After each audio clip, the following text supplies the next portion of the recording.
നമസ്കാരം. ഞാൻ Moideen Shah, Indian union കോൺഗ്രസിൻ്റെ പ്രസിഡൻ്റാണ്. ബഹുമാന്യ നിങ്ങൾക്കെല്ലാവർക്കും എൻ്റെയും എൻ്റെ ഗ്രൂപ്പിൻ്റെയും അഭിനന്ദനങ്ങളും ആശംസിക്കുന്നു. പെസഹ വ്യാഴം കഴിഞ്ഞു, നാളെ ദുഃഖവെള്ളിയാണ്, അടുത്ത ഞായറാഴ്ച ഈസ്റ്റർ. എല്ലാവർക്കും ഈസ്റ്റർ ആശംസകൾ അഡ്വാൻസ് ആയിട്ട് നേരുന്നു. ഒരു കാര്യം സൂചിപ്പിക്കട്ടെ, അതായത് ഒരു സിനിമ സീരിയൽ നടി, ഈ കൊച്ചു കാര്യമൊന്നും ഇത്രയും പരസ്യമാക്കേണ്ട കാര്യമൊന്നും എങ്ങനെ പറയണം, പല പ്രാവശ്യം ആവർത്തിക്കുന്നു. പുരുഷന്മാർക്ക് മൂത്രമൊഴിക്കാറില്ല, അവർക്ക് വേറെ പ്രത്യേകം ബാത്റൂമിൽ ക്ലോസറ്റ് വെച്ച് കൊടുക്കണമെന്നൊക്കെ. എൻ്റെ മഹതി, എൻ്റെ ബഹുമാന്യയായ നടി, നിങ്ങളുടെ വീട്ടിൽ അച്ഛനും അമ്മയും ഭർത്താവും ആങ്ങളെയൊക്കെ ചെന്ന് ക്ലോസറ്റ് തുറന്ന് നിന്ന് മൂത്രമൊഴിച്ച് കുലുക്കി കളഞ്ഞ് പോരാം, ചിലപ്പോൾ ശരിയായിരിക്കാം. അങ്ങനെയല്ല, ഞങ്ങളൊക്കെ ചെയ്യുന്നതല്ല. ഇരുന്നാണ് സാധാരണഗതിയിൽ മൂത്രമൊഴിക്കുന്നത്. ക്ലോസറ്റിന് 2 ടോപ്പും ഊരി ഇരുന്നാണ് മൂത്രമൊഴിക്കുന്നത്. ക്ലോസറ്റും കഴിവും ഞങ്ങളുടെ അവയവവും കഴിവും. അല്ല, നിന്നാണെങ്കിൽ പോലും കൃത്യമായിട്ട് വെള്ളം അതിൽ ഒഴിച്ച് കഴുകി ചുറ്റും കഴിയാൻ പോരുത്. അപ്പോൾ അതുകൊണ്ട് ആണുങ്ങളെ അടിച്ചൊന്നും ആക്ഷേപിക്കരുത്, ആണുങ്ങൾക്ക് മൂത്രമൊഴിക്കാൻ അറിയില്ല എന്നൊക്കെ. അത് ഞാൻ ആമുഖമായിട്ട് പറഞ്ഞു മാത്രമേ ഉള്ളൂ. ഒരു പ്രധാന സംഭവം ഇന്ന് നടന്നത് മുസ്ലിം ലീഗിൻ്റെ ഒരു സമ്മേളനമാണ്. തെറ്റില്ല സമ്മേളനം. അത് മുസ്ലിം ലീഗ് ഒരു സമ്മേളനം കേരളത്തിൽ വെച്ചാൽ 1,00,000 പേരൊക്കെ ഈസിയായിട്ട് പങ്കെടുക്കും. അതൊരു കഴിവ് തന്നെയാണ്, തെറ്റൊന്നുമില്ല. പക്ഷെ അവിടെ നമ്മൾ ശ്രദ്ധിക്കണം, മുസ്ലിം എന്ന് വാക്ക് മാറ്റിയിട്ട് ദേശീയ കാഴ്ചപ്പാടാണെങ്കിലോ അതിലേക്ക് എത്ര മഹത്വം, എത്ര വിലയുണ്ടായിരുന്നു. ഇത് തേങ്ങ എത്ര അരിച്ചാലും താളലിൽ കറി എന്ന് പറയുമ്പോൾ നിങ്ങൾ ആ ജാതിയുടെ പേര് ഉപയോഗിക്കുന്നുകൊണ്ടാണ് നിങ്ങൾക്കുള്ള എല്ലാ യോഗ്യതയും പോകുന്നത്. നിങ്ങൾ തകരാറ്, ഈ ആൾക്കാരെല്ലാം ക്രിക്കറ്റ് കുത്തുന്നത്. ഒരു കാര്യം മനസ്സിലാക്കണം, മുസ്ലിം ലീഗോട് പറയാണ്, 1,00,000 പേര് പങ്കെടുത്തപ്പോൾ നിങ്ങളാണ് മുസ്ലിം ലീഗാണ് ഏറ്റവും വലിയ പാർട്ടി ഒന്നും പറയാൻ പറ്റില്ല. കാരണം ആകെയുള്ള 1,20,00,000 മുസ്ലിങ്ങളിൽ 1,00,000 പേര് പങ്കെടുത്ത ഏതാണ്ട് 12-ൽ 1 വരുന്നത്, 1:12. അതുകൊണ്ട് മുസ്ലിങ്ങൾ പോലും ലീഗാകുന്നില്ല. അത് ആകെയുള്ള 3-ൽ 1 പോലും മുസ്ലിങ്ങളില്ല, മുസ്ലിം ലീഗ് അനുഭാവികൾ. ബാക്കിയെല്ലാം പുറത്താക്കണം. അത് ഈ കോൺഗ്രസ്സുകാരും കമ്മ്യൂണിസ്റ്റുകാരൊക്കെ മനസ്സിലാക്കണം. തന്നെയല്ല, അത് ഉദ്ഘാടനത്തിന് ക്ഷണിച്ചിരുന്ന VD സതീശൻ എന്ന് പറഞ്ഞ ഐക്യമുന്നണിയുടെ പ്രതിപക്ഷ നേതാവ് പങ്കെടുത്തില്ല എന്നാണ് അറിയുന്നത്. ലീഗുകാർ തങ്ങൾക്കൊരു കാര്യം മനസ്സിലാക്കണം, നമ്മൾ തന്നെ സംഘടിപ്പിക്കുന്ന യോഗം നമ്മൾ തന്നെ ഉദ്ഘാടനം ചെയ്യാന്ന് പറഞ്ഞാൽ അതിൽ ഔചിത്യമുണ്ട്. അദ്ദേഹം കേരളത്തിലെ പ്രതിപക്ഷ നേതാവല്ലേ, UDFിലെ പ്രധാന കക്ഷിയുടെ നേതാവ് കൂടിയല്ലേ. അപ്പോൾ മുസ്ലിം ലീഗ് ശ്രദ്ധിക്കേണ്ട കാര്യം, ഒക്കെ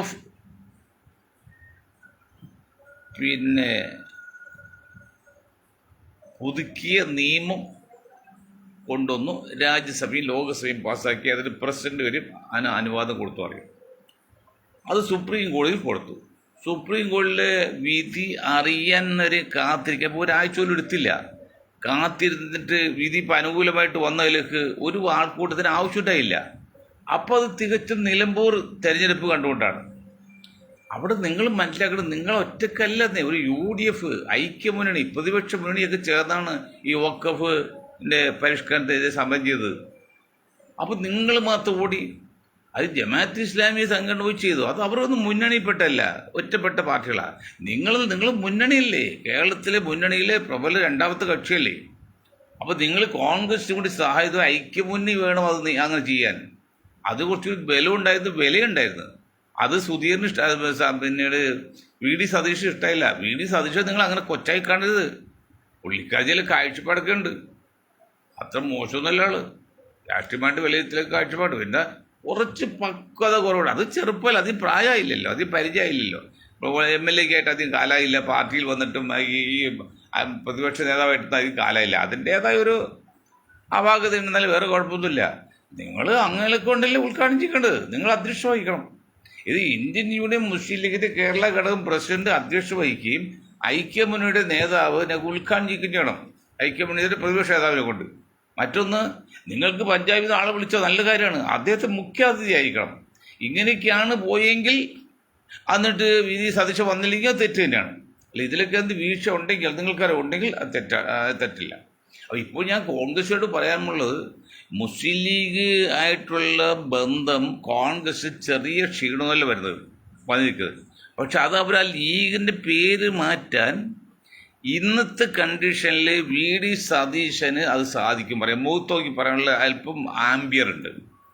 ആ ആംബിയറുള്ള ആൾക്ക് നിങ്ങൾ യു ഡി എഫ് കോൺഗ്രസ് 4-5 നേതാക്കൾ തീരുമാനമെടുത്തിട്ട് തങ്ങളെയും കുഞ്ഞായൊക്കെയും കാണണം, ഇങ്ങനെ ഒരു സംഭവമാണ്, നമുക്ക് ജാതി പേര് വേണ്ട എന്ന് പറഞ്ഞ മുസ്ലിം എന്ന പേര് മാറ്റി വേറെ ഏത് ദേശീയ കാഴ്ചകൾ പാരിട്ട് വേണ്ട ഇന്ത്യൻ യൂണിയൻ മൈനോറിറ്റി ലീഗ് ഞങ്ങൾ പറഞ്ഞു. അപ്പോൾ IUML പോലും മാറാതെ കൊടി മാറുന്ന ചിഹ്നം മാറും ഒന്നും മാറില്ല. ആ മുസ്ലിം എന്ന വാക്ക് മാത്രം വന്നോളൂ, ആ ജാതി പാർട്ടി വേണ്ട. അത് പറയാൻ പിന്നെ സതീശൻ ജി അങ്ങേക്ക് തൻ്റെ ഉണ്ടോ? ആത്മാഭിമാനത്തിൽ ഞാൻ പോയിക്കാണ്. ഒരു കാര്യം നിങ്ങൾ തൻ്റെ ചെയ്യുന്നേ, തല ഉയർത്തി മുഖമുയർത്തി ആത്മാഭിമാനത്തോടെ, ഇന്ത്യയിലെ ഏറ്റവും വലിയ രാഷ്ട്രീയ പ്രസ്ഥാനമാണ് കോൺഗ്രസ്, ഇന്ത്യയിലെ ഏറ്റവും പഴയ പ്രസ്ഥാനമാണ് കോൺഗ്രസ് എന്നുള്ള രീതിയിൽ ചിന്തിച്ച് നിങ്ങൾ അഭിമാനത്തിൽ നിന്ന് ചോദിക്കും, തങ്ങളോട് പറയൂ, താങ്കൾ കുഞ്ഞാക്കോട് പറയൂ, കുഞ്ഞാക്ക ഇങ്ങനെ സംഭവമുണ്ട്, നിങ്ങളെ പേര് മാറ്റും. ഇത് പറയാൻ നിങ്ങൾ ധൈര്യം കാണിക്കാത്ത കാലം നിങ്ങൾ എങ്ങനെ രക്ഷപ്പെടും? അത് അറിയണേ അറിയാം. നിങ്ങൾക്ക് മനസ്സിലാകുന്നില്ലേ? കേട്ടോ, പ്രിയങ്ക ഗാന്ധി നോമ്പ് തുറയ്ക്ക് വേണ്ടി തങ്ങളുടെ വീട്ടിൽ വന്നില്ലേ, ഫോട്ടോ എടുത്തില്ലേ? അവർ ട്വിറ്ററിലോ അല്ലെങ്കിൽ വാട്സപ്പിലോ ഫേസ്ബുക്കിലോ അവർ ഇട്ടില്ലത്. അതങ്ങനെ ഇട്ട് കഴിഞ്ഞാൽ വടക്കയിൽ മറ്റേ ദൂഷ്യം ഉണ്ടാവും. അതേ സമയത്ത് മുസ്ലിം എന്ന പേര് ഇല്ലായെങ്കിലോ? സതീശോടെയും ചോദിക്കുന്നത്, കുറച്ചൊരു വിവരവും വിദ്യാഭ്യാസവും ബോധമുള്ള സതീശോടെ ചോദിക്കുന്നത്, നിങ്ങളെങ്കിലും മുൻകൈ എടുക്കണം. നിങ്ങളൊരു കാര്യം പറഞ്ഞു, ഞാൻ ഈ സമുദായ പാർട്ടിയുടെ കട നിരങ്ങൂല എന്ന് പറഞ്ഞു, അതൊക്കെ ഒരു വലിയൊരു സംഭവം തന്നെയാണ്. അത് നമ്മൾ അംഗീകരിക്കാൻ പോയിട്ടായിരിക്കാൻ പറ്റില്ല. ആ നിങ്ങൾ പറയണം, ഭരണം മോണി പോട്ടെ, അല്ലെങ്കിൽ അവർ മുന്നണി വിട്ട് പോണി പോട്ടെ, ഒരു കുഴപ്പമില്ല, പറയണം, മുസ്ലിം എന്ന വാക്ക് നിങ്ങൾ ഒഴിവാക്കണം. ഇത് പറയാൻ തഞ്ചേടും കാണിക്കാത്ത വി ഡി സതീശനൊന്നും കേരളം ഭരിക്കാൻ പോകുന്നില്ല. അതല്ലെങ്കിൽ മുന്നണിയല്ലേ, നമ്മൾ ഇന്ത്യ മുന്നണിയൊക്കെ ചേർന്ന് പ്രതിപക്ഷ മുന്നണിയൊക്കെ ചേർന്നല്ലേ ഒക്കെ ബില്ലിന് പാർലമെന്റിലും രാജ്യസഭയിലും ലോകസഭയിലും കോടതിയിലൊക്കെ പോയത്. അപ്പോൾ ഇവർ മാത്രം പെട്ടെന്ന് തീരുമാനമെടുത്ത് ആളെ കൂട്ടി ഇടുക. അതുപോലെ മറ്റേ ജമാഅത്ത് ഇസ്ലാമിയുടെ ആളും മറ്റേ പാർട്ടി ആൾക്കാരും കൂടി, അവർക്കൊക്കെ രാജ്യ നന്മയല്ലെന്നേ ചില ആൾക്കാർ ലാഭമാണ്. ഒരു കാര്യം മനസ്സിലാക്കണം, ഈ ദളിത് വിഭാഗത്തിൽപ്പെട്ടവർക്ക് എന്തെങ്കിലും സംഭവം പെണ്ണുകേസൊക്കെ വന്നാൽ ഉടനെ ദളിത് മുന്നണി പോലെ ദളിത് മുന്നണി ഉണ്ടാക്കും, സഖ്യം ഉണ്ടാക്കിയിട്ട് സമരം ചെയ്യും. അതല്ല വേണ്ടത്. നിങ്ങൾ മുസ്ലിം ലീഗ്, മുസ്ലിം സമുദായം നിങ്ങൾ ചെയ്യേണ്ടത് ഐക്യമുന്നണി, അല്ലെങ്കിൽ നിങ്ങൾ കൂടെ ജനകീയ മുന്നണി, എല്ലാ ജനങ്ങളെയും കൂടെ ജനകീയ മുന്നണി വേണം. അങ്ങനെ നടന്നു നോക്ക്. അപ്പോൾ ഈ വെള്ളാപ്പള്ളിയൊക്കെ പരാതി തീരും, വെള്ളാപ്പള്ളി മിണ്ടിയില്ല, നിങ്ങൾക്ക് മുഖ്യമന്ത്രി ആകാമെന്ന്. ഇതെന്നാ നിങ്ങളിത് മനസ്സിലാക്കുന്നത്? ഞാൻ ലീഗായിട്ട് ചോദിക്കട്ടെ, കുഞ്ഞാക്കായിട്ട് ചോദിക്കുക, തങ്ങളോട് ചോദിക്കുകയാണ്. വേറെ നിങ്ങളെക്കൊണ്ട് ഒരു കുഴപ്പം നാടുമില്ല, രാജ്യത്തുള്ള സമുദായത്തുമില്ല. ഞാൻ അല്പമൊക്കെ ബിരിയാണി കഴിക്കും, അത് കഴിച്ച കുഴപ്പമില്ല. പക്ഷെ നിങ്ങൾ മുസ്ലിം എന്ന പേര് മാറ്റണം. തൊട്ടേനും പിടിച്ച് നിങ്ങളെ മുസ്ലിം എന്ന പേരിൽ നിങ്ങൾ ജോബ് കൂടരുത്. അത് മറ്റുള്ളവർക്ക് പിന്നെ സംഘടിക്കാനും എതിർക്കാനൊക്കെ അവസരം കൊടുക്കാണ്. കോൺഗ്രസ് നേതാവ് ഇപ്പോഴത്തെ കണ്ടീഷൻ അല്പം ബോധവും ഉള്ളത് വി ഡി സതീശനാണ്. എനിക്ക് ആ കാര്യത്തിൽ സതീശൻ സാറിനെ കുറിച്ച് എനിക്ക് അഭിമാനം ഉണ്ടോന്നുണ്ട്. നിങ്ങളെങ്കിലും മുന്നിട്ടിറങ്ങണം. ഐക്യമുന്നണിയുടെ ഐക്യമുന്നണിയുടെ നേതാവ് പ്രതിപക്ഷ നേതാവ് എന്നല്ലേ കുഞ്ഞാക്കയും തങ്ങളും വിളിച്ചു വേണം കാര്യം പറയാൻ പറ്റില്ല. ഇങ്ങനൊരു സംഭവമാണ്, നമുക്ക് യോജിച്ചു പോകാം, തെറ്റില്ല. നിങ്ങൾക്ക് മുഖ്യമന്ത്രി മുഖ്യമന്ത്രി എന്തും ആകാം. പക്ഷെ നിങ്ങൾ ഈ മുസ്ലിം എന്ന പേര് മാറ്റി ദേശീയ കാഴ്ചപ്പാട്, അത് ഞാൻ പേരും പറഞ്ഞ് IUML Indian union minority league എന്ന് പറഞ്ഞാൽ IUML മാറില്ല, കൊടി മാറില്ല, ചിഹ്നം മാറില്ല, ഒന്നുമല്ല, ഒരു വാക്ക് മാത്രം മുസ്ലിം എന്നെടുത്ത് മൈനോറിറ്റി വരും. അല്ലെങ്കിൽ അതുപോലെ ഏറ്റവും പേര് എൻ്റെ സതീശൻ സാറേ, നിങ്ങൾ ഇത് പറയാതെ നിങ്ങൾ ഈ മുസ്ലിമിനെ കൂട്ടുപിടിച്ച് പോകുമ്പോൾ നിങ്ങൾ തലയിൽ മുണ്ടിട്ട് നടക്കുക പല സന്ദർഭങ്ങളും നടക്കേണ്ടി വരുന്നു. നിങ്ങൾ അറിയാതെ തന്നെ തലയുത്തിരിക്കാൻ പറ്റും, പ്രത്യേക വടക്കയിൽ ചെല്ലുമ്പോഴേ. എന്നത് മനസ്സിലാകുന്നത് രാഹുൽ മനസ്സിലാവില്ല, പ്രിയങ്ക മനസ്സിലാകും, സതീശനെങ്കിലും മനസ്സിലാക്കണ്ടേ? നിങ്ങൾ കുറച്ചുകൂടി രാഹുലിനെ കൂടി രാഷ്ട്രീയക്കാരനാണല്ലോ, രാഹുലൊന്നും അങ്ങനെ പക്ക രാഷ്ട്രീയക്കാരൊന്നുമല്ല. അങ്ങനെ ഒരു പാരമ്പര്യമായിട്ട് വന്ന് പിന്നെ കൈ സ്വർണ്ണ തളിക കയ്യിൽ കിട്ടിയ പോലെ കിട്ടിയതല്ലാതെ വലിയ പാടുവിട്ടൊന്നും അല്ല. നിങ്ങൾ കുറച്ചൊക്കെ രാഷ്ട്രീയ പരിചയമൊക്കെ ഉണ്ടല്ലോ. അങ്ങനെ സതീഷ് പറയാണ് സ്നേഹത്തിന് ഭാഷ പറയാണ്. ഇനി ഈ ഒരു അവസരം ഇല്ല, ലാസ്റ്റ് ബസ്സാണ് ഈ വരുന്ന 26 ഇലക്ഷൻ എന്നാണ്. അത് നിങ്ങൾ കരിക്കാട്ടി കളയല്ലേ. അതുപോലെ മറ്റൊരു സംഭവം ഞാൻ ഇന്നലെ എൻ്റെ സംഭാഷണം കിട്ടിയില്ല. അതായത് IASന് ട്രെയിനിങ് കൊടുക്കുമ്പോൾ അവർക്കൊരു ക്ലാസ് ഒരു ചാപ്റ്റർ ഉണ്ട്. അതിതാണ് എങ്ങനെ മാസിനെ നിയന്ത്രിക്കാം, അല്ലെങ്കിൽ മാസിനെ നയച്ചു നിർത്താം എന്നുള്ളത്. അതിനർത്ഥം എങ്ങനെ മാസിനെ എതിരാക്കാതിരിക്കാന്നും കൂടി ഉണ്ട്. ഒതുക്കി നിർത്തൽ മാത്രമല്ല, എങ്ങനെ ഇത് എതിരാക്കാതിരിക്കാം. ഇപ്പം ഏതായാലും കേരളത്തിൽ മാസ് ഒരു വിഭാഗം നമ്മുടെ യുവ IAS കാര്യക്ക് അല്പം പരാതിയുണ്ട്. അതെന്തൊക്കെ ആയെന്നറിയോ? അവർ ധരിക്കുന്ന പോലെയല്ല. രാകേഷ് കണ്ണൂർ ജില്ലാ സെക്രട്ടേറിയറ്റ് പോകുന്ന രാകേഷ് പൂഴ്ത്തി പറയാൻ സർക്കാർ ഉദ്യോഗസ്ഥയായ IAS കാരിക്ക് എന്താണ് അവകാശം? ഞാൻ ഇന്നലെ പറഞ്ഞു, ഇന്നിപ്പോൾ പലരും പറഞ്ഞിട്ടുണ്ട്. ഇന്നലെ പറഞ്ഞാൽ ഞാൻ ടേപ്പ് ചെയ്യാൻ പറ്റാതെ കിട്ടില്ല. അപ്പോൾ എന്താണ് അവകാശം? അത് തെറ്റല്ലേ? ഇപ്പം നാളെ BJPയുടെ ആള് ഇതുപോലെ കഴിവ് കാണിച്ച ആ BJP സെക്രട്ടറിക്ക് ഈ പറഞ്ഞ കൊടുക്കുമ്പോൾ ആൾക്കാർ ദുർവ്യാഖ്യം ചെയ്യില്ലേ? നിങ്ങൾ BJP അല്ലായിരിക്കാം, സംഘവും അല്ലായിരിക്കാം, പക്ഷെ അതിന് പറയാൻ പാടില്ലേ? അതുകൊണ്ട് നിൽക്കേണ്ടത് നിൽത്താൽ, ഇരിക്കേണ്ടത് ഇരുന്നാൽ എഴുന്നേൽക്കേണ്ടി വരില്ല എന്നുപോലെ നിൽക്കേണ്ടത് നിൽക്കണം. നിങ്ങൾക്കിപ്പോൾ ആരോ അത് തിരുവനന്തപുരത്ത് ഒരു ജില്ലയിൽ ഒരു അസംബ്ലി മണ്ഡലത്തിൽ സീറ്റ് ഉറപ്പായതൊക്കെ പറയുന്നുണ്ട്. അതിൻ്റെ പേരിൽ ഭർത്താവ് പേര് അകന്നു പോകാൻ പോകുന്നൊക്കെ പുറത്ത് ആൾക്കാർക്ക് എന്താ പറയാൻ പാടില്ലാത്ത. അതുകൊണ്ട് യുവ സുന്ദരിയായ IAS കാരി മാഡത്തെ നിഷ്കളങ്കമായ സ്വഭാവത്തിൽ ഞങ്ങൾ ആരും എതിർക്കുന്നില്ല, ഞങ്ങൾ അംഗീകരിക്കണം, അപ്രീഷിയേറ്റ് ചെയ്യണം, ഒരു കുഴപ്പമില്ല. പക്ഷെ രാഷ്ട്രീയത്തിൽ ഇങ്ങനെ ചില പോരായ്കളൊക്കെ ഉണ്ട്. ആ അടിയൊഴുക്ക് മനസ്സിലാക്കും. അത് ഞാൻ എന്തെങ്കിലും പറഞ്ഞു, നമുക്ക് അറിവ് പോരാ, തിരിച്ചറിവ് കൂടി വേണ്ടോ. തിരിച്ചറിവ് ഉണ്ടായിരുന്നെങ്കിൽ മാഡത് പറയില്ല. അതൊരു മാഡത്തിന് കീഴിൽ ജോലി ചെയ്ത ഒരു ഉദ്യോഗസ്ഥ, അല്ലെങ്കിൽ മാഡത്തിന് മുകളിൽ ജോലി ഉദ്യോഗസ്ഥർ പിന്നെ പ്രോത്സാഹനം കൊടുക്കുമ്പോഴല്ല. അല്ലെങ്കിൽ മുഖ്യമന്ത്രിക്ക് നിങ്ങൾ പ്രോത്സാഹനം, അത് മുഖ്യമന്ത്രിയാണ്, മുഖ്യമന്ത്രി കീഴിലൊരു ഉദ്യോഗസ്ഥയാണ്, നിങ്ങൾക്ക് വേണമെങ്കിൽ പറയാം. ഇത് എങ്ങനെ സഹപ്രവർത്തകയാവുന്നത്? ഉദ്യോഗ ലെവലിൽ സഹപ്രവർത്തകയാവില്ല. അദ്ദേഹം സഖാവാണ്, കമ്മ്യൂണിസ്റ്റുകാരാണ്, അല്ലാതെ സർക്കാർ ഉദ്യോഗസ്ഥരല്ല. അപ്പോൾ അതുകൊണ്ട് അതൊക്കെ ഒന്ന് സൂക്ഷിക്കും, നന്നായിരിക്കും. പിന്നെ ഈ നമ്മുടെ വഖഫ് പ്രശ്നം തന്നെ, മുൻപം പ്രശ്നം തന്നെ, അത് പറയാതിരിക്കാൻ പറ്റില്ല. ഇന്ന് ചെയ്യാവുന്ന എല്ലാ വൃത്തികേടും ചെയ്ത് മുസ്ലിം സമുദായത്തെ ഒതുക്കാവുന്നു, കൊച്ചാക്കാവുന്നു എല്ലാം ചെയ്ത് സഭയുടെയും നേതാക്കളുടെ വാക്ക് കേട്ട് തോറ്റുപോകും, വോട്ട് കിട്ടില്ല എന്ന് ചോദിച്ചിട്ട് മാണി സാറിൻ്റെ മോനെ ജോസ് കെ മാണി അന്ന് അവിടെ പോയി വോട്ടും ചെയ്ത് ഒക്കെ ചെയ്ത്. അത് ഇന്നിപ്പോൾ പറയാണ് അത് ചില ക്ലോസ് ശരിയല്ല, അത് ഞങ്ങളത് എതിർത്തോന്ന്. എവിടെയാണോ ജോസ് വിട്ടാ എതിർത്തങ്ങൾ? നിങ്ങളെ ബില്ലിന് അവിടെ അനുകൂലമായിട്ട് വോട്ട് ചെയ്ത്, അത് 2 വോട്ട് അവിടെ ഉണ്ടായില്ലല്ലോ, ഒറ്റ വോട്ട് ഉണ്ടാവുള്ളൂ. ബില്ലിൽ അനുകൂലിക്കുക എതിർക്കുക, അല്ല അവിടെ മറ്റു വിഷയങ്ങൾ ഓരോന്നും ചർച്ച എടുത്തില്ല. നിങ്ങൾ വെറുതെ മനുഷ്യരെ പൊട്ടനാക്കാണ്. കേസിൽ നാറിപ്പോയി, സഭയും സഭയുടെ കുഞ്ഞാടുകളും നാറിപ്പോയി, ചീഞ്ഞു പോയി നാറി.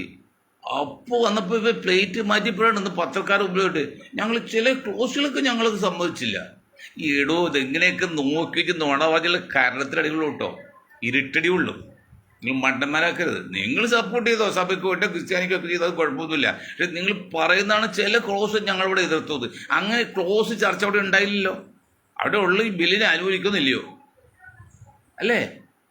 നിങ്ങൾ ആരെയാണ് പറയുന്നത്? നിങ്ങളുടെ കുഞ്ഞാടുകൾക്ക് നിങ്ങൾ എന്ത് പറഞ്ഞു? പക്ഷേ മൊത്തത്തിൽ രാഷ്ട്രീയം പറയുമ്പോഴേ ബാക്കിയുള്ളവർക്ക് ജീവിച്ചിരിപ്പുന്ന ഓർമ്മയാണ് മിസ്റ്റർ ജോസ് മാണി. സമ്പാദിക്കുന്ന ഉണ്ടാക്കാവുന്ന എല്ലാം ഉണ്ടാക്കി പാർട്ടി. എത്ര കോടി രൂപ ഡബിൾ എൻജിൻ ഹൈ സ്പീഡ് മെഷീനൊക്കെ വാങ്ങിച്ചത് പറഞ്ഞ് ഓർക്കണല്ലേ? ഇവിടെ പാവപ്പെട്ടന് 10 പൈസ വഴിയില്ലാതെ പട്ടിണി കിടക്കുമ്പോഴേ ഹൈ സ്പീഡ് യന്ത്രമൊക്കെ വെച്ച് നോട്ടുണ്ടാക്കി എത്ര ബിൽഡിങ്ങുകളാണെന്നറിയോ, എത്ര കോടികളാണെന്നറിയോ. എന്നിട്ട് ഇപ്പോൾ വന്നപ്പോഴാണ് സഭ അങ്ങോട്ട് തോറ്റു, സഭ പറഞ്ഞ് തെറ്റായിപ്പോയി എന്ന്. സഭയ്ക്ക് എന്ത് കാര്യം? ഒക്കെ ബില്ലിൽ മുസ്ലിങ്ങൾക്കെതിരെ നിൽക്കാൻ നിങ്ങൾക്ക് ആര് പറഞ്ഞു? നിങ്ങൾക്ക് എന്ത് അവകാശം? ഇന്നലെ വന്നല്ലോ പഞ്ചാബിൽ നിന്നൊരാൾ. ഞങ്ങൾ ഇത്ര വികാരത്തിന് പറയുന്നറിയോ? നിങ്ങൾ കാണിച്ച വഞ്ചനയുടെ കാര്യമാണ്, പറയാതിരിക്കാൻ പറ്റില്ല. ഇന്നലെ വന്നല്ലോ പഞ്ചായത്തിൽ ഒരാൾ, നിങ്ങളെക്കാൾ കൂടുതൽ മൂന്ന് ശതമാനത്തോട്ട് അവരുമുണ്ട്, 2% നിങ്ങളുള്ളൂ. അവരിത് കംപ്ലീറ്റ് ആണ് വിളിച്ച് ഒക്കെ പരിഷ്കരണ നിയമത്തെ എതിർത്തു. ഇന്നലെ അവർ വരികയും ചെയ്ത്. നിങ്ങളോ എന്നിട്ട് സഭ വേറൊരു തിട്ടൂര് ഇറക്കി. അവർ കോൺഗ്രസ് ക്രിസ്ത്യൻ MP മാരോട് പറഞ്ഞുള്ളൂ, മറ്റോ മുസ്ലിങ്ങളോട് പറഞ്ഞില്ല. നിങ്ങൾ അനുകൂലിച്ച് വോട്ട് ചെയ്ത് ഞങ്ങൾ കാണും. എന്ത് കാണിക്കുന്നത് ഈ 10% നിങ്ങൾ എന്ത് കാണിക്കുന്നത്? ഇന്നൊരു ചാനലുണ്ട്, ആ ചാനലുകാരൻ പറയാണ് കോൺഗ്രസ് മുഴുവൻ ആർക്കാണ്? ജിഹാദികൾക്ക് കൊടുത്തു. അവിടെ ഞങ്ങൾ തോൽപ്പിച്ച് കൈ കൊടുക്കും. ഇവിടെ പൊന്നു മോനെ ക്രിസംഗി അല്ലെങ്കിൽ കാസ, നിനക്കൊക്കെ കേരളത്തിൽ ക്രിസ്ത്യൻ സമുദായം 5000 പേര് പിന്തുണയുണ്ട്, 5000 വോട്ടും കടയിലുണ്ടോ? ഒരു വലിയ ഗമക്ക് പാലക്കാട് പോയില്ലോ, എന്താ പറഞ്ഞത്? ഞങ്ങളിപ്പോൾ മറിക്കും, BJP താക്കിക്കൊള്ളാതെ. കഴിഞ്ഞ വർഷം വോട്ട് കുറഞ്ഞു പോയില്ലേ?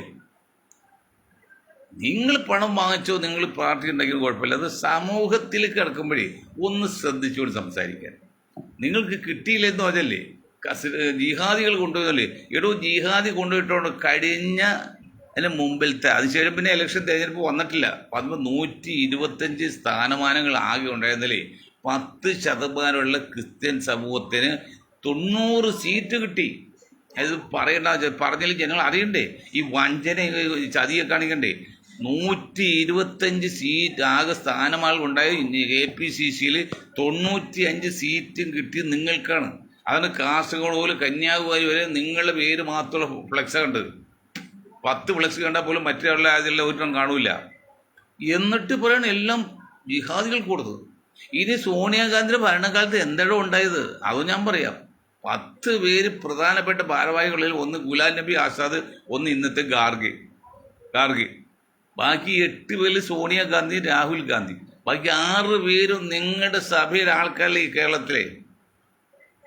എന്നിട്ട് അവരാരും പാർട്ടിയിലുണ്ടോ? കെ വി തോമസ് പോയില്ലേ? ആ തൃശ്ശൂർക്കാരുടെ മലയാളം സംസാരിക്കാത്ത ആള്, പിന്നെ മറ്റേ ഡെപ്യൂട്ടി സ്പീക്കറായിരുന്ന ഒരാൾ, പിന്നെ BC ചാക്കോ. ബാക്കി എല്ലാവരും ഒരു BJPയിലേക്ക് പോയില്ലേ? ഇത് എന്ത് കിട്ടിയില്ല? അത് മുസ്ലിങ്ങൾക്ക് കിട്ടി. എവിടെ 5 സീറ്റ് നിങ്ങൾക്ക് കിട്ടിയില്ലേ? 10% നിങ്ങൾക്ക് 5 സീറ്റ്, നിങ്ങൾക്ക് 10% എത്ര സീറ്റ് കിട്ടും? 2 സീറ്റിൽ കിട്ടാൻ അർഹതയുള്ളൂ. നിങ്ങൾക്ക് 5 സീറ്റ് പാർലമെന്റിലേക്കില്ലേ, രാജ്യസഭയിലേക്കില്ലേ, അസംബ്ലിയിലേക്കില്ലേ? ഇനി എന്താ നിങ്ങൾക്ക് വേണ്ടി കോൺഗ്രസ് തരേണ്ടത്? പറയൂ. നിങ്ങൾ എന്തിനാ കോൺഗ്രസ് കുറ്റമത്? മുസ്ലിം സമുദായത്തിൽ കിട്ടേണ്ട അർഹതപ്പെട്ട സ്ഥാനം ഒന്നും കൊടുക്കാതെ നിങ്ങൾക്ക് മുഴുവൻ തന്നിട്ട് നിങ്ങൾ പറയാണ് എല്ലാം ജിഹാദികൾക്ക് കൊടുത്തത്. ഇങ്ങനെയൊക്കെ പറയുമ്പോൾ കുഞ്ഞുമാരുടെ കാര്യം പറയുമ്പോൾ കാരണത്തിന് അടിക്കേണ്ടി വരും. ഇത്രയും വഞ്ചന പറയുമ്പോൾ ഇതാരും അറിയണില്ല, കേൾക്കലാന്ന് പറയരുത്, കണക്കുത്തിരിക്കാം. ഞാനിപ്പോൾ പറയാം. ഇന്നലെ പറഞ്ഞല്ലേ, നമ്മൾ സെൻറ്റ് ആൽബർട്ട്സ് കോളേജ്, ആ കോളേജിന് ഒരേ ഫുട്ബോളിലോ കളിക്കാൻ സ്ഥലമില്ലായിട്ട് റോഡ് ബ്ലോക്ക് ചെയ്ത് സമയം ചെയ്തപ്പോൾ സ്റ്റേഡിയത്തിൽ നിന്ന് 1 ഏക്കർ സ്ഥലം, കടനായ സ്ഥലം, ആ 1 ഏക്കർ സ്ഥലം ഇന്ന് 1 കോടി കൊടുത്താൽ കിട്ടില്ല. 1 കോടി വല്ല അവിടെ കിട്ടില്ല എന്തോരം എടുത്താലും. അപ്പോൾ 100 കോടി രൂപയോ നിങ്ങൾ പ്ലേക്ക് വേണ്ടി സർക്കാർ തന്നില്ലേ 1 ഏക്കർ? മെട്രോയ്ക്ക് എടുത്തപ്പോൾ ഒരു സൈഡിൽ നിന്ന് മെയിൻ റോഡ് എന്നിട്ട് എന്തെന്ന്. മറ്റൊന്ന്, സർക്കാർ ജോലിയുടെ പേരിൽ സർക്കാർ സ്കൂളുകളിൽ, ഹോസ്പിറ്റലിൽ എല്ലാം എത്ര 1000 പേരാണ് സഭയുടെ ആൾക്കാർ ജോലി ചെയ്യുന്നത്. എത്ര കോടി രൂപ ശമ്പളം വാങ്ങുന്നത്, എത്ര കോടി രൂപ പെൻഷൻ വാങ്ങുന്നത്. എന്നിട്ടും നിങ്ങൾ ആ നക്കാപ്പീച്ചൻ്റെ 20 കോടി രൂപ പാവപ്പെട്ട മുസ്ലിം സമുദായത്തിന് സ്കോളർഷിപ്പ് കൊടുക്കാൻ വേണ്ടി അതിൽ കണക്ക് പറഞ്ഞ് ഹൈക്കോടതി കേസ് കൊടുത്ത് വാങ്ങിച്ചില്ലേ? അവിടെ പോലെ ഞങ്ങൾക്ക് ഇത്രയും ഒരു തോന്നുന്നു. എന്നിട്ട് ഞങ്ങൾ മിണ്ടായിരുന്നു. പക്ഷേ അപ്പോഴാണ് വഖഫ് ബോർഡ്, വഖഫ് ബില്ലും ക്രിസ്ത്യൻ സമുദായത്തിൽ യാതൊരു ബന്ധമില്ലാത്ത കാര്യമാണ്. ഒരു ബന്ധമില്ല. അതിൽ നിങ്ങൾ സമൂഹത്തിന് മുസ്ലിം സമുദായത്തെ എതിർത്തില്ലേ? പരസ്യമായിട്ട് എതിർത്ത് മാത്രമല്ല, ആ ബില്ല് പാസ്സായത് നിങ്ങൾ പിന്നെ മുനമ്പത്തൊക്കെ എന്താ ചെയ്ത്? അടുക്കളയിൽ കൊടി കയറ്റ മോദിയുടെ നന്ദി മോദി പറയാം. പക്ഷെ ഒരു കാര്യം പറഞ്ഞാൽ ഈ ബുദ്ധമതക്കാരനായ റിജു ആയിട്ട് വന്നില്ലേ, അദ്ദേഹം വന്ന ആ സമയത്ത് വന്ന് ഉറങ്ങി കിടക്കുന്ന ആൾക്കാർ വിളിച്ച് അത്തായില്ലെന്ന് പറഞ്ഞിട്ട് കാലത്ത് അവർ ഉറങ്ങി കിടന്നതിന് അവർ വന്ന് ഒരു സത്യം പറഞ്ഞു, ഇത് ഞങ്ങൾ നടക്കൂല, നിങ്ങൾക്ക് ഓടി പോകുന്നു. അതായത് പണ്ട് ഒരു മരത്തേടി ഉണ്ടല്ലോ, പറ എന്ന ഒരു ഉപകരണം വെട്ടി, തെറ്റിയില്ല. പിന്നെ അത് കഴിഞ്ഞാൽ പിന്നെ ഉറി എന്നറിയും, അതിനൊക്കെ ചെറുതാണ്, എപ്പോഴും തെറ്റുപോയി. അപ്പോൾ അവസാനം ആൾക്കാർ വന്നിട്ടോ ആണ് കണ്ടി ഇടങ്ങഴി അതിനൊക്കെ വിട്ട പറഞ്ഞു ഒരു മരത്തടി. അതുപോലെയാണ് റിജു പറഞ്ഞത്, ഞങ്ങൾ തോറ്റു, നിങ്ങൾക്ക് വേണമെങ്കിൽ സുപ്രീം കോടതിയിൽ കേസ് പോകുന്നു. എന്നിട്ട് എന്തൊരു കോലാലായിരുന്നു. യാതൊരു ബന്ധമില്ലാത്ത കാര്യം. സഭയായിട്ടോ ക്രിസ്ത്യൻ സമുദായമായിട്ടോ ഒരു ബന്ധം ഇക്കാര്യത്തിലില്ല. തന്നെയുമല്ല, കഴിഞ്ഞ നൂറ്റാണ്ടെടുത്താൽ ഇന്ത്യയിൽ ക്രിസ്ത്യൻ സമുദായം മുസ്ലിമായിട്ട് യാതൊരു പ്രശ്നം ഉണ്ടായിട്ടില്ല. ചില കുടുംബ പരിചയങ്ങൾ ചിലപ്പോൾ ഇതൊക്കെ ഉണ്ടാകും പോലെ അവിടെ ഇവിടെ കേട്ടാൽ അതൊക്കെ വ്യക്തിപരമായ കാര്യങ്ങളാണ്. എന്നിട്ടും ഒരു കാര്യമില്ലാത്ത കാര്യം നിങ്ങൾ ആഭ്യന്തര പ്രശ്നം പരിഹരിക്കാൻ വേണ്ടി ED വരാതിരിക്കാൻ വേണ്ടി നിങ്ങൾ ആ സമുദായത്തെ ഒറ്റുകൊടുത്തില്ലേ, വഞ്ചിച്ചില്ലേ. ഇനി ഒരു കാര്യം മനസ്സിലാക്കാം, 80-20 കേസിൽ നമ്മുടെ KT ജലീൽ സാഹിബ് അന്ന് വകുപ്പ് മന്ത്രിയാണ്. മന്ത്രി കണ്ണടിച്ച് ഇരുട്ടാക്കി സമുദായത്തെ വഞ്ചിച്ചു.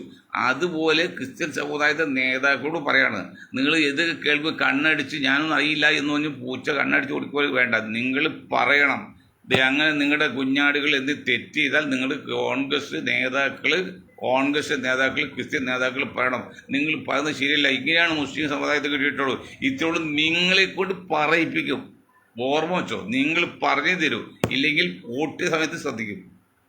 ആരായാലും അത് CP ജോണായാലും കൊള്ളാം, KV തോമസ് ഗവൺമെൻറ് പോയില്ല, എൽദോ ആരായാലും ഏത് ക്രിസ്ത്യൻ നേതാവായാലും കൊള്ളാം, ഈ സമുദായത്തിൻ്റെ പേരിൽ പറയുമ്പോൾ നിങ്ങൾ വിളിച്ച് പറയണം, അത് അങ്ങനെയല്ല ഇങ്ങനെയാണെന്ന്. സത്യം പറഞ്ഞാൽ അത് വേറെ പറയണ്ട. അത് പറയാൻ നിങ്ങൾ കണ്ണടിച്ച് ഇട്ടാക്കിയിട്ട് KT ജലീൽ പോയതുപോലെ ആ പോറ്റ വോട്ട് പോട്ടെ എന്ന് വെച്ചാൽ സമ്മതിക്കില്ല. വളരെ ആധികാരികമായിട്ട് പറയാണ്, 40% ജനസംഖ്യയുണ്ട്, അവർക്കൊരു അവകാശമില്ല, ഒരു വിലയില്ല. ഞാൻ പറഞ്ഞല്ലോ, ആകെ നിങ്ങൾ ക്രിസ്ത്യൻ സമുദായത്തിൽ UDF കിട്ടുന്ന വോട്ട് 5 വോട്ടാണ്. 100 വോട്ട് ചെയ്താൽ 5 വോട്ടേ കിട്ടുന്നുള്ളൂ. വെറും 100/5/100. 100 വോട്ട് ചെയ്യുമ്പോൾ UDF കിട്ടുന്നത് വെറും 5 വോട്ടാണ് ക്രിസ്ത്യൻ സമുദായത്തിൽ. ഈ പൊങ്ങച്ചപ്പൻ നായർ സമുദായത്തിൽ 1 വോട്ടാണ് കിട്ടുന്നത്. 100 വോട്ട് ചെയ്താൽ 1 വോട്ടേ കിട്ടുള്ളൂ. ഈഴവ സമുദായത്തിൽ ഒരു വോട്ടേ കിട്ടുന്നത്. ദളിത് സമുദായത്തിൽ 2 ഒരു വോട്ടുകളും കിട്ടുന്നില്ല. എന്നിട്ടും നിങ്ങൾ മുഖ്യമന്ത്രി അയക്കുന്നവരാണ്. ഞങ്ങൾക്ക് വേണ്ട, നിങ്ങൾ മുഖ്യമന്ത്രി അയക്കുമോ? ഈ കൊടിക്കുന്നിൽ സുരേഷ് എന്ന കൺവെർട്ട് ക്രിസ്ത്യാനികളും ദളിത് പേരിൽ കാണും, അദ്ദേഹം മുഖ്യമന്ത്രി ആയിക്കോട്ടെ, ഞങ്ങൾ റെഡി, ഞങ്ങൾക്ക് ആവശ്യമില്ല. ഇതിപ്പോൾ എന്ത് ചെയ്യണം? എന്നിട്ടും ഈ സമുദായത്തിന് പുറത്തേക്ക് കയറണമെന്നല്ലേ കുഞ്ഞാക്കായ താങ്കളല്ല മൊയ്തീൻ ഷാ ഗ്രൂപ്പും അവർ കാര്യങ്ങൾ മനസ്സിലാക്കി പറയുന്ന പഠിച്ചാണ്. കഴിഞ്ഞ 67 വർഷം ഇന്ത്യൻ പൊളിറ്റിക്സും ലോക ചരിത്രവും നിയമവും എല്ലാം അറിയാവുന്ന രീതിയിൽ കഷ്ടപ്പെട്ട് പഠിച്ച് പറയുന്നതാണ്. ശാസ്ത്രീയമായിട്ടാണ്, ഫിലോസഫിക്കലാണ്, മനഃശാസ്ത്രമായിട്ടാണ്, അരിത്തമെറ്റിക്കാണ്, പിന്നെ സാമൂഹ്യമാണ്. അതുകൊണ്ട് അഭ്യാസവും വേഷങ്ങളും എടുക്കണ്ട. നിങ്ങൾക്ക് മുഖ്യമന്ത്രി അയക്കോ? ഒരു അർഹതയില്ല. 100 വോട്ട് ചെയ്യുമ്പോൾ ഒരു നായർ വോട്ട് കിട്ടുന്നത് UDFന്, 100 വോട്ട് ചെയ്യുമ്പോൾ 5 ക്രിസ്ത്യൻ വോട്ടാണ് UDF കിട്ടുന്നത്, 1 വോട്ട് ചെയ്യുമ്പോൾ ഒരു വോട്ടാണ് ഈഴവർ കിട്ടുന്നത്. എന്നിട്ട് പോലും 40% വരുന്ന മുസ്ലിം സമുദായത്തിൻ്റെ റെപ്രസെൻറ്റ് ചെയ്താൽ ഞങ്ങൾ പറയുന്നത് നിങ്ങൾ മുഖ്യമന്ത്രി അയക്കോ? ഇവിടെ ഇതെല്ലാം ചെയ്ത് മണ്ടനായിട്ട് മാറി നിൽക്കുമ്പോഴേ യാതൊരു പൊരുത്തല്ല കാര്യത്തിൻ്റെ പേരിൽ ഒക്കെ ബില്ല് കയറി തൊട്ടേക്കണം. എന്നിട്ട് അർമാദിക്കുകയാണ്. മുൻപത്ത് ഇപ്പോൾ BJP പാലയാട് വന്നു. എന്നിട്ട് ഇപ്പം എന്ത് പറ്റി? മുസ്ലിം സമുദായത്തിനും ക്രിസ്ത്യൻ സമുദായം നമ്മൾ തെറ്റിക്കാൻ വേണ്ടി ആണെന്നുള്ള ആ ഒരു ബോധ്യം, ഒരു ധാരണ പോലും ബുദ്ധിമാന്മാരെന്ന് പറയുന്ന സഭാ നേതൃത്വം നിങ്ങൾക്ക് കിട്ടിയില്ലല്ലോ. നിങ്ങളുടെ അവസ്ഥ എന്താണെന്ന് ഇന്ത്യയിൽ ഒന്ന് സമാധാനമായിട്ട് ആലോചിച്ച് നോക്കി. ഈ സംഘപരിവാറിന് മുമ്പിൽ നിങ്ങളുടെ ഇന്ത്യയിലെ ഇന്നത്തെ അവസ്ഥ എന്താ? ഒന്ന് ആലോചിച്ച് നോക്കി. നിങ്ങൾക്ക് എന്തെങ്കിലും സഹായം കിട്ടണമെങ്കിൽ 20% വരുന്ന മുസ്ലിങ്ങളുടെയോ 40% വരുന്ന കേരള മുസ്ലിങ്ങളുടെ സപ്പോർട്ട് കൂടിയേ തരൂ. അവർ നിങ്ങളെ സഹായിക്കും, മനസ്സറിഞ്ഞ് സഹായിക്കും, യാതൊരു കളങ്കം ചെയ്യില്ല. സംഘപരിവാർ ഒരിക്കലും നിങ്ങളെ സഹായിക്കില്ല. മാത്രമല്ല, ഞാൻ ഇന്നലെ പറഞ്ഞില്ലേ, അതായത് എയർപോർട്ട് പണിതൽ അന്ന് കുര്യനായിരുന്നല്ലോ എയർപോർട്ടിൻ്റെ ആള്, ആ പള്ളിയുടെ മുമ്പിൽ കൊണ്ട് എൻട്രൻസ് വെച്ചില്ലേ. ഇതൊക്കെ അവർ കണ്ടുകൊണ്ടിരിക്കുകയാണ്. അവർ വിഷണരായിരിക്കുകയാണ്. പള്ളിയുടെ മുമ്പ് വേറെ എവിടെ പുതിയതായിട്ട് സ്ഥലം എടുത്താണ്, എവിടെ വേണമെങ്കിൽ എൻട്രൻസ് വയ്ക്കാം. ആ പള്ളിയുടെ മുമ്പിൽ കൂടെ എൻട്രൻസ് വയ്പ്പിച്ച് അതിനർത്ഥം വെച്ചാൽ എല്ലാ ഉദ്യോഗങ്ങളിലും നിങ്ങളുടെ ആൾക്കാരുണ്ട്, നിങ്ങൾക്ക് കഴിവുണ്ട്, നിങ്ങൾക്ക് വേണമെന്നുള്ള പറയാനുള്ള കഴിവുണ്ട്. അങ്ങനെ വാങ്ങിച്ചു കൊടുക്കുക ഏത് കാര്യവും. ഇപ്പം എന്നാലും അവൻ വേറെ കാര്യം പറഞ്ഞു, സംഘപരിവാർ വേറെ കാര്യം പറഞ്ഞ് മെട്രോ സ്റ്റേഷൻ മുട്ടത്ത് പോണത്, അതിലാ ബിൽഡിങ്ങിൽ കാണുന്നത് കുരിച്ചു പോലെ പച്ച വിദ്യയാണ്. കൃത്യമാണെങ്കിൽ അത് റെഡ് ക്രോസിൻ്റെയാണ്. ഇത് അധികം പോലെ ഇട്ടത് റെഡ് ക്രോസ് ആണ്. ഇത് അല്പം മുകളിൽ കയറ്റിയിട്ട് കുരിശ് ചിഹ്നമാണ്. ആ ചിഹ്നം പോലെ പെയിന്റ് ചെയ്യണം അവൻ അതുവരെയും കണ്ടുപിടിച്ചിരിക്കുകയാണ്. ഇതൊക്കെ ഒരു അവസരം വരുമ്പോഴേ ഇവന് ഉപയോഗിക്കാതിരിക്കുമോ? അതുകൊണ്ട് സഭയോടും കുഞ്ഞാടുകളും പറയണം, നിങ്ങൾ വെറുതെ പ്രഷറുണ്ടാക്കി തല്ലുകൊള്ളു നോക്കരുത്. ഈ മുസ്ലിം സമുദായത്തിന് സപ്പോർട്ട് നിങ്ങൾക്ക് ഇന്ത്യയിൽ മസ്റ്റാണ്. ഒരിക്കൽ നിങ്ങൾ സംഘപരിവാർ സഹായിക്കില്ലെന്ന് മാത്രമല്ല, കിട്ടുന്ന അവസരത്തിൽ മൂക്കി കയറ്റി ഭസ്മാക്കി കളയും. 2% ഓർമ്മ വേണം. ഒരു കരിങ്കാലി കെട്ടിട്ടില്ല വന്ന് പറയണല്ലോ, സംഘപരിവാറിന് വേണ്ടി മുസ്ലിങ്ങൾ തിറ്റും വന്ന കരിങ്കാലി കെട്ടില്ല.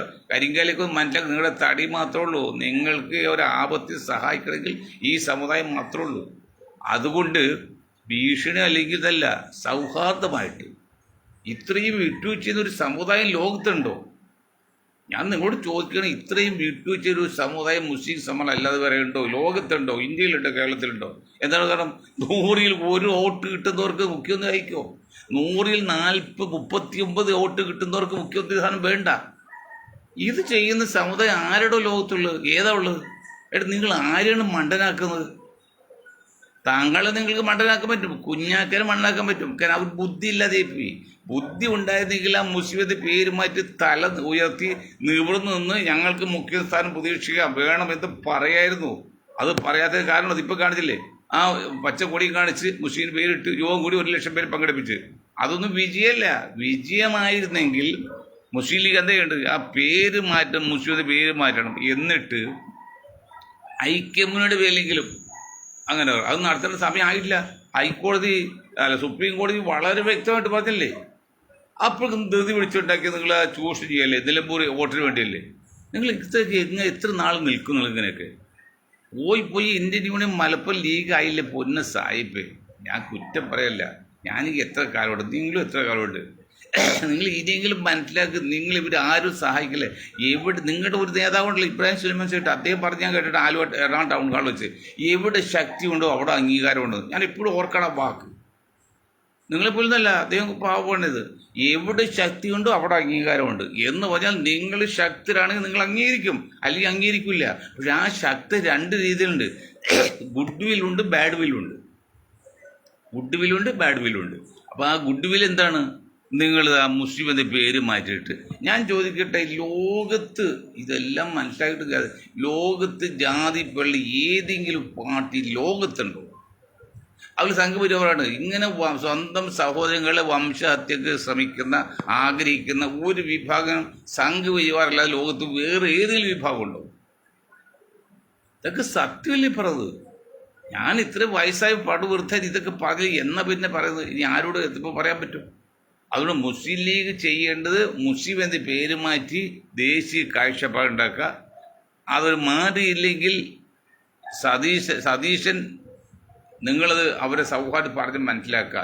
ഇതൊന്നുമില്ലെങ്കിൽ നിങ്ങളും നശിക്കും, ലീഗും നശിക്കും, അവസാനം കമ്മ്യൂണിസ്റ്റ് വരും, അടുത്ത പ്രാവശ്യം കമ്മ്യൂണിസ്റ്റ് നശിക്കും, അവസാനം BJP മാത്രം. അപ്പോൾ BJP മാത്രം മതി എന്ന ആഗ്രഹം ഉണ്ടെങ്കിൽ ഞാൻ ഈ പറഞ്ഞ് നിങ്ങൾ കേൾക്കട്ടെ, നിങ്ങളുടെ രീതി പോയിക്കോ. അല്ല BJP തൽക്കാലം വരരുന്ന ആഗ്രഹം ഉണ്ടെങ്കിൽ ഞാൻ ഈ പറഞ്ഞ കാര്യം, ഞങ്ങൾ ഈ പറഞ്ഞ കാര്യങ്ങളൊക്കെ ഒന്ന് അനുസരിക്കേണ്ടി വരും, ചെയ്യേണ്ടി വരും.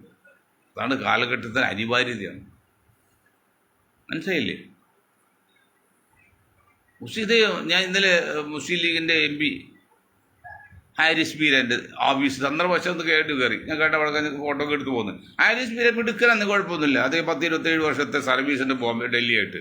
അത് വലിയ അനുഗ്രഹമാണ്. അത്യാവശ്യം നിയമമൊക്കെ അറിയാം, കുഴപ്പമൊന്നുമില്ല. അങ്ങനെയുള്ളൊരു രംഗത്ത് വരട്ടെ. അല്ല 10 കോടി വാങ്ങിച്ച് ഷിഹാബുദ്ദീൻ ഒക്കെ ഉണ്ടല്ലോ, അവരൊക്കെ കൊടുത്ത് വിൽക്കാതെ അങ്ങനെ കഴിവുള്ളവർ വരട്ടെ. അങ്ങനെ ജനങ്ങളായിട്ട് എൻ്റെ ഞങ്ങൾ കമ്പ്യൂട്ടർ അറിയാവുന്ന ഒരു വിങ് ഉണ്ടാക്ക്. എന്നിട്ട് ഒരു മോഡേണെ ചിന്തിക്ക്. നിങ്ങൾ മുസ്ലിം എന്ന, ഞാൻ മുസ്ലിം എന്ന വാക്കിന് ഒരു പോരായില്ല. ജാതി വരെ നോക്കുകയാണെങ്കിൽ ഏത് മതത്തോട് ഒപ്പമോ ഒരു പിടി മുന്നിലുമാണ്. ഇപ്പം ഞാൻ പറഞ്ഞില്ലേ, ഈ ക്രിസ്തുദേവൻ ദൈവമാണോ എന്ന് പറഞ്ഞ് സംസാരിച്ചപ്പോഴേ, ഇന്നിപ്പോൾ മറുനാടൻ്റെ പറഞ്ഞ് ക്രിസ്തു ദൈവമല്ല, ദൈവപുത്രനാണ്, ദൈവപ്രതിനിധിയാണ്, അല്ലെങ്കിൽ അതാണ് ലോകമെന്ന് സംശയമുണ്ട്, വലിയ സംശയമുണ്ട്. നിങ്ങൾ ദൈവമായിട്ട് വയ്ക്കുന്ന ദൈവമല്ല, അവർ രാമൻ രാജാവ് ദൈവമല്ലെന്ന് ജനങ്ങൾക്ക് വലിയ സംശയമുണ്ട്. ആ സംശയത്തിൻ്റെ പേരിൽ ലോകം കറങ്ങാണ്. അതാണ് ഈ മാറ്റമൊക്കെ വരുന്നത്.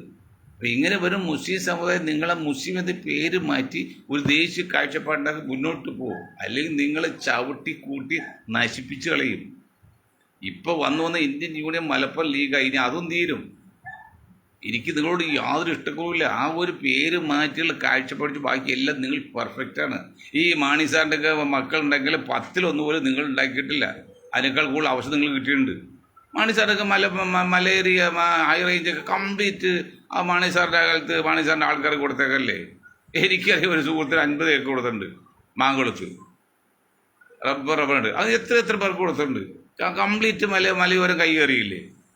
സമുദ്ര പാറ പൊട്ടിക്കല്ലേ. എത്ര കാര്യം പാറമട സഭയ്ക്കുണ്ട്. എത്ര രൂപ കിട്ടുന്നത് ദിവസം വരുമാനം. ഇതൊക്കെ ചെയ്തോട്ട് നിങ്ങൾക്ക് പണമാണ് ആവശ്യം, പണം ആഗ്രഹിക്കുന്ന ആളാണ്, ഭൗതിക നേട്ടമാണ്. എന്നിട്ട് വഖഫ് വിഷയം നിങ്ങളായിട്ട് യാതൊരു ബന്ധമില്ലാത്ത കാര്യമാണ്. സഭയായിട്ടോ സഭയുടെ ആൾക്കാരായിട്ടോ വഖഫ് ഒരു ബന്ധമില്ല. എന്നിട്ട് അത് പാസ്സാക്കി നിങ്ങൾ തിട്ടൂരം കോൺഗ്രസ് നേതാക്കൾക്ക് കൊടുത്ത് അത് പാസ്സായി നിങ്ങൾ പാതിരക്ക് 2 മണിക്ക് അവിടെ പായസം വിളമ്പി എന്നിട്ട് BJPയുടെ കൊടി കയറ്റി. ഇപ്പം എന്ത് പറ്റിയെന്നിട്ട് വേണ്ട. ഇത് മറ്റേ ഒരാളെ എല്ലാ കാലത്തേക്കും എല്ലാവരും കുറേ കാലത്തേക്ക് പറ്റിക്കുകയോ വഞ്ചിക്കുകയോ ചെയ്യാമെങ്കിലും എല്ലാവരും എല്ലാ കാലത്തേക്കും പറ്റിക്കാൻ പാടില്ല ബോധ്യവുമുള്ള സഭ മുന്നോട്ട് പോകണം എന്ന് പറഞ്ഞുകൊണ്ട് ഞാൻ എൻ്റെ വാക്കുകൾ നിർത്താൻ. നിങ്ങൾക്ക് ഒരായിരം നന്ദി. ജയ് ഹിന്ദ്.